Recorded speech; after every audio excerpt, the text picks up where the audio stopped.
छत्तीसगढ़ महतारी की। आज हम 5 लोग, हमारी परम आदरणीय सांसद मैडम गोमती साय जी, हमारे भारतीय जनता पार्टी के रायगढ़ जिले के जिला अध्यक्ष उमेश अग्रवाल जी, हमारे छत्तीसगढ़ में खाद्य मंत्री के रूप में पीडीएस की चावल की व्यवस्था को करने वाले पूर्व खाद्य मंत्री और हमारे क्षेत्र के प्रखर आदिवासी नेता परम आदरणीय सत्यानंद राठिया सर जी और जवाहर नायक जी, भारतीय जनता पार्टी के पूर्व जिलाध्यक्ष, पूर्व विधायक आदरणीय जवाहर नायक जी, हम और मैं 5 लोग धरना देने के लिए और अपनी गिरफ्तारी की चुनौती देने के लिए यहाँ पे उपस्थित हुए हैं। अभी कोरोना काल है, इसलिए हम लोग केवल 5 लोग सांकेतिक रूप से यहाँ उपस्थित हुए हैं, वरना भूपेश बघेल के जेल में और पुलिस में इतनी ताकत नहीं है कि भारतीय जनता पार्टी के कार्यकर्ताओं के लहर को गिरफ्तारी देने के लिए भारतीय जनता पार्टी के कार्यकर्ताओं की जो लहर उठती पूरे छत्तीसगढ़ में, उसको रोक पाती। मित्रों, कोरोना एक बहुत बड़ी वैश्विक त्रासदी है, पूरी मानवता के लिए त्रासदी है। हम सब लोग अपनों को खो रहे हैं, हर तरफ त्राही त्राही मची हुई है, पूरी दुनिया इस दंश को झेल रही है। अपने आप को दुनिया का सबसे बड़ा ताकत मानने वाला और पूरी दुनिया जिसको एक सुपर पावर मानती है अमेरिका, वहां भी लाखों लोगों की मृत्यु हो गई। ऐसी स्थिति पूरी दुनिया में कोरोना ने उत्पन्न करके रखी है। लेकिन छत्तीसगढ़ में कोरोना से क्या हुआ क्या नहीं हुआ, इसको मेरे से ज्यादा आप लोग बहुत अच्छी तरह से जानते हैं। कोरोना के लिए जब पहले चरण में सब कुछ निपट गया था, कोरोना के फर्स्ट वेव में सब कुछ स्वतंत्रता राज्य की सरकारों को केंद्र की सरकार ने दे दिया था और केंद्र सरकार वैक्सीनेशन के कार्यक्रम को भी चालू कर दी। हमारे भारत के वैज्ञानिक पूरी दुनिया में सबसे सर्वश्रेष्ठ माने जाते हैं टीका खोजने के लिए, वैक्सीन खोजने के लिए, और उन वैज्ञानिकों ने कोवैक्सीन का आविष्कार किया, खोज करके निकाला कोवैक्सीन को, और जो कोरोना के खिलाफ एक बहुत अच्छा टीका। लेकिन दुर्भाग्य की बात है कि हर चीज में छत्तीसगढ़ की कांग्रेस सरकार ने राजनीति करने का ही दुष्प्रयास किया। आप सबको मैं याद दिलाना चाहता हूं कि हमारे छत्तीसगढ़ के भाई बहनों के खिलाफ किस तरह से इस कांग्रेस की सरकार ने अन्याय किया है, उनकी जिंदगी के साथ खिलवाड़ किया है। इस कांग्रेस की सरकार ने कोवैक्सीन को लेने से मना कर दिया। देश के स्वास्थ्य मंत्री डॉक्टर हर्षवर्धन जी को पब्लिक फोरम में कई जगह बोलना पड़ा कि छत्तीसगढ़ की सरकार कोरोना वैक्सीन को नहीं लेना चाहती है, कोवैक्सीन को लेने से मना कर रही है। कई खेप नहीं आए, कई खेप जो आए उनका उपयोग नहीं किया गया, और हमारे छत्तीसगढ़ में जो वैक्सीन है कोरोना की, उसी को नहीं लगाया गया। इससे बड़ी दुखद बात हमारे छत्तीसगढ़ के लिए नहीं हो सकती। दोस्तों, आप सब लोगों को पता है कि जब कांग्रेस विपक्ष में थी, तो इनके प्रदेश अध्यक्ष होते थे भूपेश बघेल जी और इनके नेता प्रतिपक्ष होते थे टीएस सिंहदेव जी। ये दोनों अपने आप को जय वीरू की जोड़ी कहते हुए फिरते थे, और जैसे ही सरकार बनी, इनके भ्रष्टाचार के कारण, इनके सत्ता लोलुपता के कारण, इनके धन के पीछे भ्रष्टता के कारण आज ये स्थिति हो गई कि जय वीरू एक दूसरे से बात करने को भी तैयार नहीं हो रहे। प्रदेश का स्वास्थ्य मंत्री और प्रदेश का मुख्यमंत्री जब बातचीत ही ना करें, तो प्रदेश की जनता के स्वास्थ्य का, प्रदेश की जनता के कोरोना की स्थिति का क्या होगा, इस बात को हम सब लोग भली भांति समझ सकते हैं। आप सब लोगों को पता है कि कोरोना से संबंधित बैठकों में स्वास्थ्य मंत्री टीएस सिंहदेव जी को बुलाया ही नहीं जाता। पिछले साल कई बार सार्वजनिक मंचों में हमारे छत्तीसगढ़ के स्वास्थ्य मंत्री टीएस सिंहदेव जी जाहिर कर चुके हैं कि उनको कोरोना संबंधित बैठकों में नहीं बुलाया जाता। कई वीडियो कॉन्फ्रेंसिंग हुए हैं जिनमें प्रदेश के अधिकारियों के सामने मुख्यमंत्री और स्वास्थ्य मंत्री भिड़ गए। ऐसी राजनीतिक संस्कृति कांग्रेस की है। ये सत्ता के पीछे, भ्रष्टता के पीछे, पैसा के पीछे ऐसे भागते हैं कि आज मुख्यमंत्री और स्वास्थ्य मंत्री इस तरह से लड़ रहे हैं। प्रधानमंत्री नरेंद्र मोदी जी कोरोना के संबंध में बैठक ले रहे थे। उस बैठक में हमारे छत्तीसगढ़ के मुख्यमंत्री उस बैठक में ना जाकर के असम में चुनाव प्रचार में लगे हुए। मोदी जी के लिए सवाल उठाने की कोशिश करते हो, अरे रैली करते हो, ये काम करते हो, वो काम करते हो। नरेंद्र मोदी जी देश का वो प्रधानमंत्री है जो आज तक एक दिन छुट्टी नहीं लिया है, जो 24 घंटे में 18 घंटा प्रतिदिन काम करने की ताकत रखता है, जिसका कोई परिवार नहीं है, जो अपने परिवार को 1 मिनट का समय नहीं देता है, इसलिए वो कई काम कर सकता है। कोरोना का जब वो इलाज के लिए वो मीटिंग भी करते हैं, अगर कोई दूसरा काम करते हैं तो कोरोना के लिए मीटिंग भी करते हैं। और जब कोरोना का ये दूसरे लहर के समय देश के प्रधानमंत्री नरेंद्र मोदी जी देश के मुख्यमंत्रियों की, सभी प्रदेशों के मुख्यमंत्रियों की बैठक ले रहे थे, तो हमारे छत्तीसगढ़ के मुख्यमंत्री भूपेश बघेल जी उस मीटिंग से गायब थे। न केवल वे गायब थे, बल्कि हमारे प्रदेश के स्वास्थ्य मंत्री टीएस सिंहदेव जी भी उस मीटिंग से गायब थे। इस तरह की स्थिति हमारे छत्तीसगढ़ में इन्होंने बनाकर रखी है। सर्वदलीय बैठक का एक बात आई, राज्यपाल महोदया द्वारा सर्वदलीय बैठक कोरोना के संबंध में लिया जाएगा, ये बोला गया। पहले कहा गया कि वेबएक्स के माध्यम से, ऑनलाइन माध्यम से ये मीटिंग होगी। हमारे भारतीय जनता पार्टी के प्रदेश के अध्यक्ष विष्णुदेव साय जी जसपुर जिले में, अपने गृह जिले में थे, उनको कहा गया कि ये मोबाइल के माध्यम से मीटिंग होगी और वो वहीं बने रहे। अचानक आधा घंटे इनका लिंक फेल हो गया, आधा घंटा पहले लिंक फेल हो गया। जैसे इनकी पूरी व्यवस्था का, कांग्रेस सरकार का छत्तीसगढ़ में हर चीज का लिंक फेल हो जाता है। न ये दवाई पहुंचा पाते, न ये बेड पहुंचा पाते, न कुछ कर पाते। ऐसी स्थिति में इनका फिर लिंक फेल हो गया। ऐसा इन्होंने ढोंग रचा और आधा घंटा के अंदर बोला गया कि फिजिकल बैठक होगी। छत्तीसगढ़ के प्रदेश का बैठक जिसको राज्यपाल महोदया के द्वारा लिया जाना था, जिसमें मुख्यमंत्री को रहना था, भाजपा के प्रदेश अध्यक्ष को रहना था, इस बैठक की भी ये इंटरनेट से व्यवस्था नहीं करा पाते। ऐसी ये प्रदेश सरकार है। और इन्होंने फिजिकल बैठक बुलाया और हमारे प्रदेश अध्यक्ष जी जसपुर में थे। स्वाभाविक सी बात है, आधा घंटा से जसपुर से वो रायपुर तो नहीं पहुंच सकते थे। उनके जगह पे भारतीय जनता पार्टी ने अपने प्रदेश के उपाध्यक्ष को मीटिंग में भेजा। और ये मुख्यमंत्री की राजनीतिक नीचता इस स्तर की है कि उस मीटिंग के बाद भूपेश बघेल बाहर आता है और बोलता है कि भाजपा का प्रदेश अध्यक्ष भी इस मीटिंग में आने लायक नहीं समझा। इस तरह की कुत्सित, घृणित और निंदनीय राजनीति अगर कोई करता है तो इस प्रदेश का मुखिया भूपेश बघेल करता है। हमारे छत्तीसगढ़ के भाई बहनों ने इस मुख्यमंत्री को इसलिए नहीं जिताया था कि ये चें करते हुए, गलत भाषा का प्रयोग करते हुए, भय और आतंक का प्रयोग करते हुए, माफियाओं का राज चलाते हुए हमारे छत्तीसगढ़ को चलाए। इसलिए इस मुख्यमंत्री को हमारे छत्तीसगढ़ के भाई बहनों ने मुख्यमंत्री नहीं बनाया था।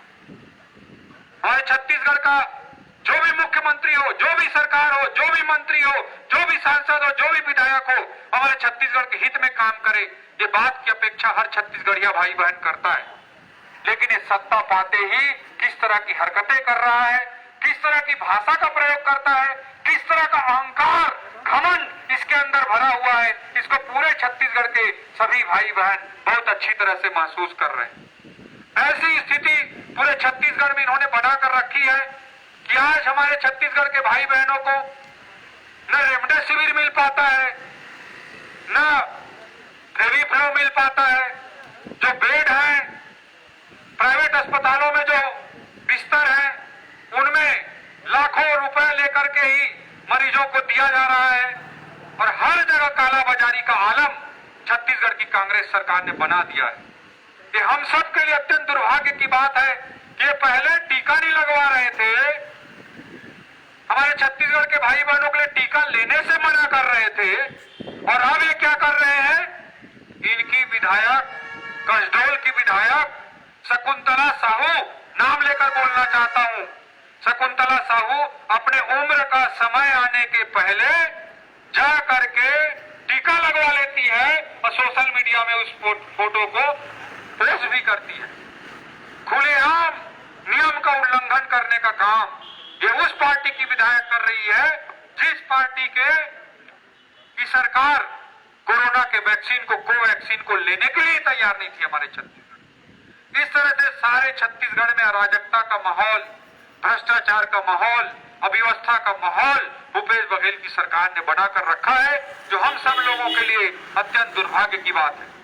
हम लोग अपनी ओर से जो कुछ हो सकता है, आज हम विपक्ष में हैं, विपक्ष में है आज हम लोगों के अंडर में कलेक्टर, प्रशासन, स्वास्थ्य विभाग के अधिकारी, डॉक्टर, मेडिसिन, ड्रग कंट्रोल, ये सब हमारे अंडर में नहीं है, लेकिन हमसे जो कुछ सहायता अपने व्यक्तिगत स्तर पर बन पड़ रही है, चाहे हम अपने पैसे से, मेरे पास कोई विधायक पद, सांसद मत नहीं है, उसके बाद भी हमसे जो बन पड़ रही है वो सब काम हम लोग कर रहे हैं, लेकिन इस सरकार ने पूरी तरह से भ्रष्टाचार का आलम, अव्यवस्था का आलम फैला कर रखा है। अब ऐसी परिस्थिति में आपने देखा होगा कि पीछे मोदी जी जब से देश के प्रधानमंत्री बने हैं, पूरे भारत की साख दुनिया में बहुत तेजी से बढ़ रही है। पूरी दुनिया भारत की ओर 21वीं सदी के नए सुपर पावर के रूप में, नए ग्लोबल पावर के रूप में भारत को देखने लगा है। आज हर जगह, चाहे अमेरिका हो, चाहे ऑस्ट्रेलिया हो, चाहे चीन हो, हर जगह भारत की एक उदीयमान छवि बनी हुई। चीन इसी बात से मूल रूप से बौखलाया हुआ है कि भारत इतनी तेजी से कैसे आगे बढ़ रहा है, इसलिए कभी डोकलाम की घटना करता है, कभी गलवान की घटना करता है, और इन सब परिस्थितियों में भी हमारे आर्मी के लोगों से, अपनी शहादत देने वाले हमारे देश के सैनिकों से सबूत मांगने का काम अगर कोई करती है तो कांग्रेस की कुत्सित राजनीति करती है। कांग्रेस चाहती ही नहीं कि भारत सुपर पावर बने, और भारत को सुपर पावर बनाने की अगर किसी में क्षमता है तो इस देश के प्रधानमंत्री नरेंद्र मोदी में है। इसलिए कांग्रेस गलत अफवाहों का प्रयोग करके, गलत षड्यंत्र करके, भारत विरोधी ताकतों को पूरी दुनिया में इकट्ठा करके मोदी जी को और भारत को बदनाम करने का दुष्प्रयास कर रही है। दोस्तों, इन्होंने एक टूल किट बनाया है, एक संचय किया है, एक रणनीति, एक षड्यंत्र बनाया है कि कैसे भारत को दुनिया में बदनाम किया जाए। अपनी राजनीति चमकाने के लिए कांग्रेस के लोग भारत देश को भी बदनाम करने में नहीं चूक रहे हैं। ये वायरस को अमेरिका का जो प्रेसिडेंट था डोनाल्ड ट्रंप, वो चाइनीज वायरस कहता था, लेकिन कांग्रेस के टूल किट से ज्ञात हुआ है कि इस वायरस को मोदी वायरस कहने का दुष्प्रयास कर रहे हैं। भारत इंडियन स्ट्रेन कह रहे हैं, इस तरह से मोदी वायरस कहना, इंडियन स्ट्रेन कहना भारत और मोदी जी को बदनाम करने का षड्यंत्र है, और ये षड्यंत्र बनाकर पूरे देश विरोधी ताकतों से पूरी दुनिया में मिलकर के पूरे भारत में और दुनिया में भारत को बदनाम करने का षड्यंत्र कर रहे हैं। अपनी राजनीति चमकाने के लिए देश हित को भी ये किनारे रख दिए हैं, इस तरह का षड्यंत्र कर रहे हैं। जब इस बात को भारतीय जनता पार्टी के राष्ट्रीय अध्यक्ष जगत प्रकाश नड्डा जी ने जब उठाया तो उनके खिलाफ एफआईआर कर रहे हैं, संबित पात्रा जी के खिलाफ एफआईआर कर रहे हैं, हमारे पूर्व मुख्यमंत्री डॉक्टर रमन सिंह जी के खिलाफ एफआईआर कर रहे हैं। इस तरह की करतूत ये लोग पूरे भारत में और हमारे छत्तीसगढ़ में कर रहे हैं। तो छत्तीसगढ़ में इन्होंने राजनीतिक तौर पे षड्यंत्र करके एफआईआर लिया है, उसका हम विरोध करते हैं, और 5 लोग सांकेतिक रूप से आज धरना देने आए हैं क्योंकि कोरोना है, नहीं तो भूपेश बघेल के जेल में इतनी जगह नहीं है कि भारतीय जनता पार्टी के जाबाज कार्यकर्ताओं के गिरफ्तारी के लहर को रोक पाते। दोस्तों, आज 5 लोग हम लोग चुनौती देते हैं भूपेश बघेल की सरकार को कि हम सब लोगों को गिरफ्तार करें, हमें चुनौती देते हैं। और ऐसी परिस्थितियों में हम लोग खुलेआम चुनौती देने के लिए यहां उपस्थित हुए हैं। दोस्तों, FIR करें, कितने भी षड्यंत्र की राजनीति करें, कितने भी भय और आतंक की राजनीति करें, हमारे एक कदम भी पीछे नहीं हटेंगे। कि जितने FIR करेंगे, जितने जेल में डालेंगे, उतने आक्रामक होकर भारतीय जनता पार्टी के हम सब कार्यकर्ता, हम सब लोग राजनीति के मैदान में सड़क पर उतरने के लिए जरा भी हिचक नहीं करेंगे। दोस्तों, हम सब लोग सर पे कफन बांध करके राजनीति करेंगे। भूपेश बघेल चाहे कुछ भी कर ले, हम लोगों एक कदम पीछे हटने के लिए उपस्थित नहीं है। इस बात को मैं बताना चाहता हूं कि भूपेश बघेल डरता है, इसीलिए पुलिस को आगे करता है। ये पुलिस के हमारे साथी, ये बेचारे कर्मचारी हैं, अच्छे तरीके से अपने काम करते हैं, अपने परिवार को पालते हैं, पोसते हैं। अरे अधिकारी कर्मचारियों का दुरुपयोग अगर कोई करता है तो कांग्रेस की सरकार करती है, भूपेश बघेल करता है। किसी भी पुलिस के अधिकारी से, किसी भी पुलिस के कर्मचारी से आप अकेले में बात करिए, वो इस भूपेश बघेल की सरकार से किस तरह त्रस्त है। पुलिस का बेजा इस्तेमाल, पुलिस का गलत इस्तेमाल अगर कोई करता है तो कांग्रेस करती है, भूपेश बघेल की सरकार करती है। पुलिस के साथी पूरी तरह से त्रस्त हो गए हैं। इन्होंने पोस्टल बैलेट के माध्यम से कांग्रेस की सरकार को सभी पुलिस के साथियों ने बहुत अच्छे तरीके से समर्थन दिया था। भारतीय जनता पार्टी की ओर से कुछ गलतियां हुई थी, उस गलती को हम स्वीकार भी करते हैं। 15 साल हो गए थे, उसके कारण उनकी कुछ अपेक्षाओं को हम पूरा नहीं कर पाए थे। पुलिस के साथियों को बड़ी उम्मीद थी कि भूपेश बघेल की कांग्रेस सरकार उनकी उम्मीदों को पूरा करेगी। और पोस्टल बैलेट में हमने देखा कि 90 में से करीब 85-86 सीटों पर पोस्टल बैलेट में कांग्रेस को विजय मिली थी। पुलिस के साथियों ने, कर्मचारियों ने, सबने भूपेश बघेल को समर्थन दिया था। लेकिन आज पुलिस के लोग इन्हीं से त्रस्त हैं, इस सिस्टम को चलने नहीं देते। पूरी जगह, हर जगह भ्रष्टाचार का आलम है, तबादला उद्योग है। जो बीजापुर में पुलिस का साथी है वो बीजापुर में ही रह जा रहा है। अगर उसको ट्रांसफर उसके परिवार के पास आना है, उसके माँ पिताजी के पास आना है, अपने बीवी बच्चों के पास आना है, तो बिना पैसा दिए इनके सरकार में ट्रांसफर नहीं होता। कोई ट्रांसफर की नीति नहीं है और हर तरफ भ्रष्टाचार हो रहा है। आप सब लोगों ने देखा होगा कि जांजगीर चांपा जिला में किस तरह से एक पुलिस के साथी ने भ्रष्टाचार की बात को उजागर किया तो उसकी संदेहास्पद तरीके से मृत्यु हो गई। जब तबादला उद्योग होगा तो भ्रष्टाचार करने के लिए कई लोग बाध्य होते हैं और गलत है। मैं इस बात को स्पष्ट रूप से कहना चाहता हूं कि हमारे पुलिस के साथी इस सरकार से, कांग्रेस से, भूपेश बघेल से सबसे ज्यादा त्रस्त हैं। आज उनकी मजबूरी है कि वो लोग FIR दर्ज करते हैं, वो लोग गिरफ्तारी करने को मजबूर होते हैं। आज उनकी मजबूरी है और उनकी इस मजबूरी को हम समझ रहे हैं। और मैं आप लोगों को बताना चाहता हूं कि अगला चुनाव 2023 में होगा। एक एक पुलिस कर्मी साथी, एक एक शासकीय कर्मचारी इस सरकार को सत्ता से बाहर फेंकने में सबसे बड़ी भूमिका निभाएगा। ऐसी स्थिति परिस्थिति छत्तीसगढ़ की निर्मित हुई है और हमारे देश को, भारत को, मोदी जी को बदनाम करने का दुष्प्रयास किया जा रहा है। मोदी जी वो नेतृत्व है जिसका 24 घंटा 365 दिन इस देश को, भारत को समर्पित है। उस व्यक्ति को बदनाम करके कांग्रेस को कुछ हासिल नहीं होगा, हमारे भारत को नुकसान जरूर हो जाएगा। अंतर्राष्ट्रीय तौर पे देश विदेश में मोदी जी का और भारत को बदनाम करने की षड्यंत्र चल रहा है। इसका हम पुरजोर विरोध करते हैं और विरोध करते रहेंगे, चाहे तुम कितने भी FIR ले लो, कितने भी जेल में भेज लो। इस बात को मैं रखते हुए अपनी बात को समाप्त कर रहा हूँ। कल हम लोग अपने अपने स्थानीय थानाओं के सामने 55 लोग कोरोना के गाइडलाइंस के पालन करते हुए 55 लोग सांकेतिक रूप से फिर से धरना देंगे शाम को 3 बजे से 5 बजे के बीच अपने अपने स्थानीय थाना के सामने। ये क्रम चलता रहेगा। मैं फिर से कहना चाह रहा हूँ, कोरोना है इसलिए हमारी सांसद दीदी गोमती शाह जी, हमारे सत्यानंद राठिया जी, हमारे जिलाध्यक्ष उमेश भाई, हमारे पूर्व जिलाध्यक्ष डॉक्टर जवाहर नायक जी और मैं, हम लोग पार्टी द्वारा 5 लोग भेजे गए हैं। लेकिन कल अलग अलग थानाओं में भी हम जाएंगे और ये केवल 5 लोग इसलिए आ रहे हैं क्योंकि कोरोना है। हम लोगों के जीवन के का सम्मान करते हैं, उनके व्यवस्था का सम्मान करते हैं। लेकिन अगर कोरोना नहीं रहता तो इतने लोग गिरफ्तारी देने के लिए आते कि भूपेश बघेल की जेल और भूपेश बघेल की पुलिस में इतनी ताकत नहीं है कि भारतीय जनता पार्टी के कार्यकर्ताओं को रोक सकती। यह बात रखते हुए मैं अपनी बात को समाप्त करता हूं। जय हिंद, जय भारत, जय छत्तीसगढ़, जय जोहार।